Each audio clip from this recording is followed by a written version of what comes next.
വിക്രമാദിത്യ കഥകൾ ഭാഗം 55. 26-ാം സാലഭഞ്ജിക പറഞ്ഞ കഥ. പരീക്ഷണം. വിക്രമാദിത്യൻ കാടാറ് മാസ സഞ്ചാരം നടത്തിക്കൊണ്ടിരിക്കുമ്പോൾ ഒരു ദിവസം ഒരു മലഞ്ചെരുവിൽ എത്തിച്ചേർന്നു. അവിടെ ഒരു ബ്രാഹ്മണൻ തപസ് ചെയ്ത് താമസിക്കുന്നുണ്ടായിരുന്നു. വിശപ്പും ദാഹവും കൊണ്ട് തളർന്നിരുന്ന രാജാവിനെ ബ്രാഹ്മണൻ സ്വാദിഷ്ടങ്ങളായ ഫലമൂലാദികൾ നൽകി സൽക്കരിച്ചു. കൃതജ്ഞതാ വിവശനായ രാജാവ് അടുത്ത തവണ നാട്ടിലേക്ക് മടങ്ങിയപ്പോൾ ബ്രാഹ്മണനെ കൂട്ടിക്കൊണ്ടു പോവുകയും വളരെയേറെ ധനം കൊടുത്ത് അവിടെ തന്നെ താമസിപ്പിക്കുകയും ചെയ്തു. യോഗീശ്വരനായ ബ്രാഹ്മണൻ വിക്രമാദിത്യൻ്റെ മഹത്വത്തെ പരീക്ഷിക്കാനായി അദ്ദേഹത്തിൻ്റെ മൂത്ത മകനെ മോഷ്ടിച്ചുകൊണ്ടുപോയി സ്വന്തം വീട്ടിലാക്കി. ഈ വിവരമറിഞ്ഞ പരിചാരകൻ കാര്യങ്ങളെല്ലാം വിക്രമാദിത്യനോട് പറഞ്ഞു. ആ ബ്രാഹ്മണൻ കുട്ടിയെ തട്ടിക്കൊണ്ടുപോയി. വിക്രമാദിത്യൻ ബ്രാഹ്മണനെ അരികിൽ വിളിച്ചു ചോദിച്ചു, ഹേ ബ്രാഹ്മണ ശ്രേഷ്ഠ, എൻ്റെ ഓമന മകനെ കാണാതായിരിക്കുന്നു. നിങ്ങൾ മോഷ്ടിച്ചുകൊണ്ടുപോയി കൊന്നുകളഞ്ഞെന്നാണ് ഭൃത്യന്മാർ പറയുന്നത്. ഇതിൽ വല്ല വാസ്തവവുമുണ്ടോ? ബ്രാഹ്മണൻ പറഞ്ഞു, മഹാരാജാവേ, എനിക്ക് മാപ്പ് തരണം. കുട്ടിയെ കൊല്ലണമെന്ന് ഞാൻ ഉദ്ദേശിച്ചിട്ടില്ല. ഒരു കൈപ്പിഴ പറ്റിപ്പോയതാണ് എനിക്ക്. നിങ്ങൾ അവനെ കൊട്ടാരത്തിൽ നിന്ന് പുറത്തേക്ക് കൊണ്ടുപോയതെന്തിനാണ്? അപ്പോൾ ബ്രാഹ്മണൻ പറഞ്ഞു, രാജാവേ, പൊറുക്കണം. എനിക്ക് കുറച്ച് പണത്തിന് ആവശ്യമുണ്ടായിരുന്നു. കുട്ടിയുടെ ശരീരത്തിൽ ധാരാളം സ്വർണ്ണാഭരണങ്ങൾ കണ്ടപ്പോൾ അവ അഴിച്ചെടുക്കാമെന്ന് വിചാരിച്ചു. അങ്ങനെ ചെയ്തുകൊണ്ടിരിക്കെ അബദ്ധത്തിൽ കുട്ടി മരിച്ചുപോയി. അപ്പോൾ വിക്രമാദിത്യൻ പറഞ്ഞു, രാജ്യനിയമം അനുസരിച്ച് നിങ്ങളെ തൂക്കിക്കൊല്ലേണ്ടതാണ്. പക്ഷേ കുട്ടിയുടെ അച്ഛനായ ഞാനാണല്ലോ പരാതിക്കാരൻ. ഞാൻ നിങ്ങളോട് ക്ഷമിക്കുന്നു. പണ്ടൊരിക്കൽ നിങ്ങൾ എന്നെ സഹായിച്ചിട്ടുള്ളതാണ്. സഹായിച്ചവരെ ശിക്ഷിക്കാൻ ഞാൻ പഠിച്ചിട്ടില്ല. ധനത്തിലുള്ള ആഗ്രഹം മൂലമാണല്ലോ ഈ അത്യാഹിതം സംഭവിച്ചത്. നിങ്ങൾക്ക് ഞാൻ ധാരാളം ധനം തരുന്നുണ്ട്. അത് കൊണ്ടുപോയി സുഖമായി ജീവിച്ചുകൊള്ളുക. ദുരാഗ്രഹത്താൽ ഇനി ആരെയും അപകടപ്പെടുത്തരുത്. വിക്രമാദിത്യൻ്റെ മറുപടി കേട്ട് പുളകിതഗാത്രനായ ബ്രാഹ്മണൻ പറഞ്ഞു, മഹാപ്രഭു, അങ്ങ് ധന്യനാണ്. അങ്ങയുടെ മനസ്സിൻ്റെ മാഹാത്മ്യവും വൈശിഷ്ട്യവും പരിശോധിക്കാൻ മാത്രമാണ് ഞാൻ ഈ പണി ചെയ്തത്. അങ്ങയുടെ ഓമന സന്താനം എൻ്റെ ഗ്രഹത്തിൽ ഉല്ലാസവാനായി ഇരിപ്പുണ്ട്. ഞാൻ അവനെ കൊല്ലുകയോ ആഭരണങ്ങൾ മോഷ്ടിക്കുകയോ ചെയ്തിട്ടില്ല. ബ്രാഹ്മണന്റെ വാക്കുകൾ കേട്ട് വിക്രമാദിത്യൻ ആഹ്ലാദഭരിതനായി. അദ്ദേഹം ആ ബ്രാഹ്മണന്റെ ബുദ്ധിചാതുര്യത്തെ പ്രശംസിച്ചു. ഭോജരാജാവേ, ഇങ്ങനെയുള്ള വിക്രമാദിത്യൻ്റെ സിംഹാസനം അങ്ങയ്ക്ക് അപ്രാപ്യമാണ്. അങ്ങ് വീണ്ടും വീണ്ടും ഇതിൽ കയറാൻ ശ്രമിക്കുന്നത് എന്തിനാണ്? കഥ പറഞ്ഞു നിർത്തിക്കൊണ്ട് സാലഭഞ്ജിക ഇങ്ങനെ ചോദിച്ചു. 27-ാം സാലഭഞ്ജിക പറഞ്ഞ കഥ. മഹാവിഷ്ണു.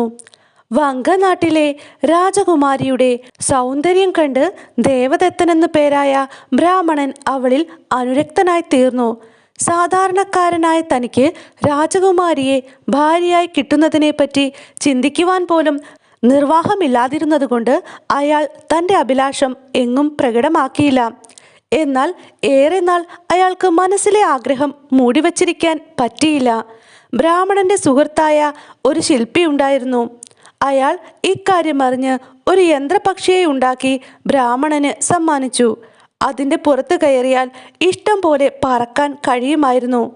ബ്രാഹ്മണൻ സാക്ഷാൽ വിഷ്ണു ഭഗവാന്റെ വേഷം ധരിച്ച് ഒരു രാത്രിയിൽ പക്ഷിയുടെ പുറത്തു കയറി രാജകന്യക താമസിക്കുന്ന മണിഹർമ്മ്യത്തിൻ്റെ മട്ടുപ്പാവിൽ ചെന്നിറങ്ങി.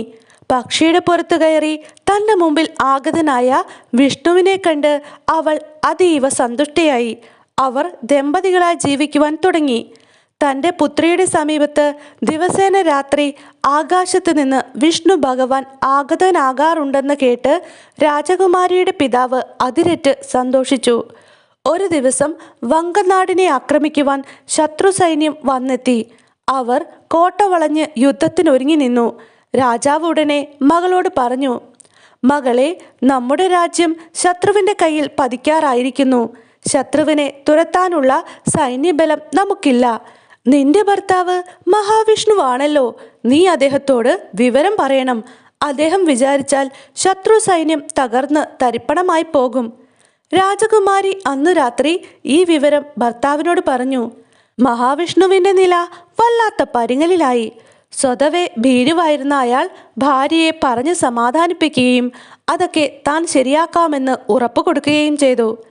ബ്രാഹ്മണൻ അന്ന് രാത്രി തന്നെ യന്ത്രപക്ഷിയുടെ പുറത്തു കയറി ഉജ്ജയിനിയിൽ ചെല്ലുകയും വിക്രമാദിത്യനെ കണ്ട് തൻ്റെ പരമാർത്ഥങ്ങൾ മുഴുവൻ പറഞ്ഞറിയിച്ച് സഹായം അഭ്യർത്ഥിക്കുകയും ചെയ്തു.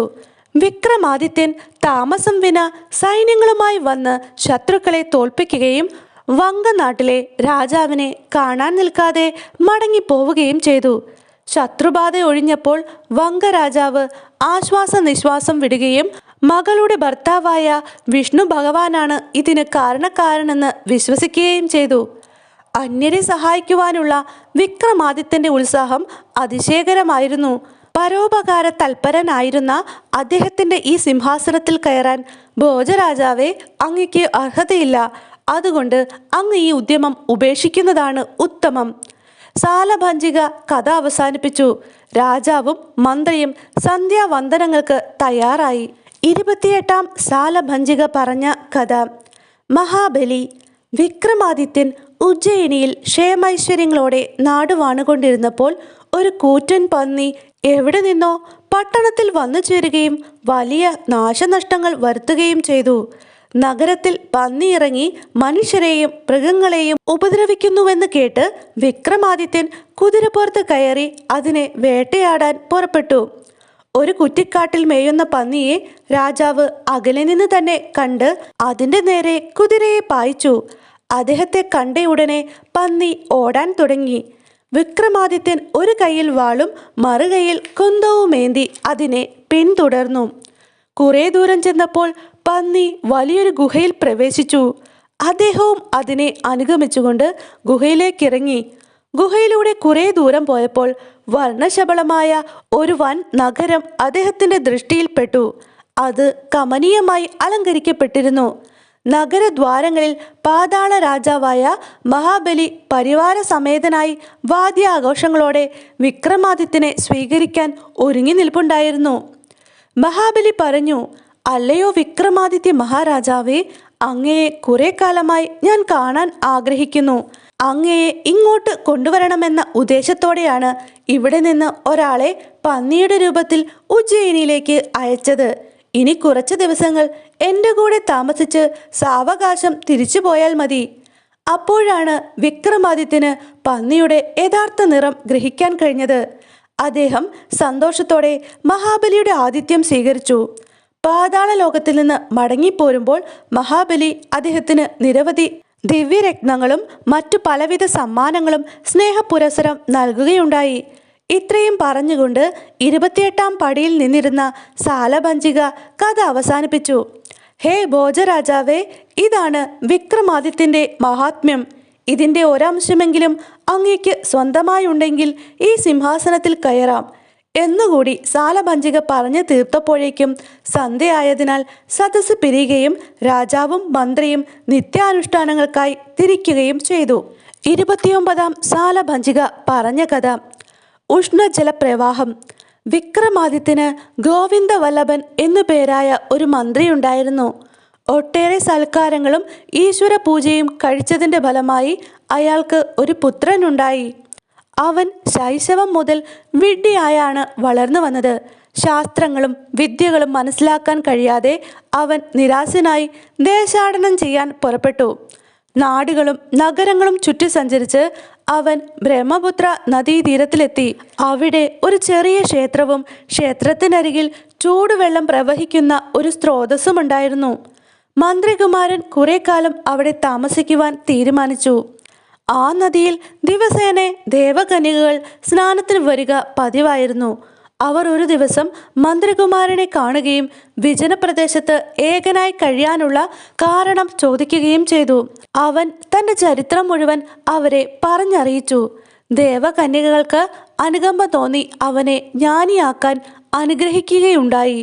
അവൻ മഹാപണ്ഡിതനായി ഉജ്ജയിനിയിലേക്ക് തിരിക്കുകയും പിതാവിനോടും രാജാവിനോടും എല്ലാം വിശദമായി പറഞ്ഞറിയിക്കുകയും ചെയ്തു. ബ്രഹ്മപുത്രയ്ക്ക് സമീപം ഉഷ്ണജലം പ്രവഹിക്കുന്ന ഒരു സ്രോതസ്സുണ്ടെന്നറിഞ്ഞ് വിക്രമാദിത്യൻ നേരെ അങ്ങോട്ടേക്ക് തിരിച്ചു. അതിലെ വെള്ളത്തിന് ഭക്ഷണ പദാർത്ഥങ്ങൾ വേവാനുള്ള ചൂടുണ്ടായിരുന്നു. ഇതിന്റെ ഉത്ഭവ കാരണം അറിയണമെന്ന് നിശ്ചയിച്ച് അദ്ദേഹം ശ്രീ പരമേശ്വരനെ സമീപിച്ച് കാരണം ആരാഞ്ഞു. ശിവൻ പ്രതിവചിച്ചു, നിന്റെ അന്വേഷണം എന്നെ സന്തോഷിപ്പിച്ചിരിക്കുന്നു. അതുകൊണ്ട് ഉഷ്ണജല പ്രവാഹത്തിന്റെ കാരണം ഞാൻ പറയാം. എൻ്റെ ശിരസിൽ നിന്നുത്ഭവിക്കുന്ന ഗംഗയുടെ ഒരു ശാഖ എരിഞ്ഞുകൊണ്ടിരിക്കുന്ന എൻ്റെ മൂന്നാം നേത്രത്തിലൂടെയാണ് പ്രവഹിക്കുന്നത്. അതുകൊണ്ട് ഇതിലെ വെള്ളത്തിന് ചൂടുണ്ടാകുന്നു. ആ ഉറവയാണ് നീ അവിടെ കണ്ടത്. ശിവന്റെ മറുപടി കേട്ട് സംതൃപ്തനായി വിക്രമാദിത്യ ചക്രവർത്തി ഉജ്ജയിനിയിലേക്ക് തിരിച്ചുപോയി. സാലഭഞ്ജിക കഥ പറഞ്ഞ് അവസാനിപ്പിക്കുമ്പോൾ വളരെ വൈകിയതിനാൽ അന്നത്തെ സദസ്സ് പിരിഞ്ഞ് ഭോജരാജാവും മന്ത്രിയും പരിവാരങ്ങളുമൊക്കെ അവരവരുടെ വഴിക്ക് നീങ്ങി.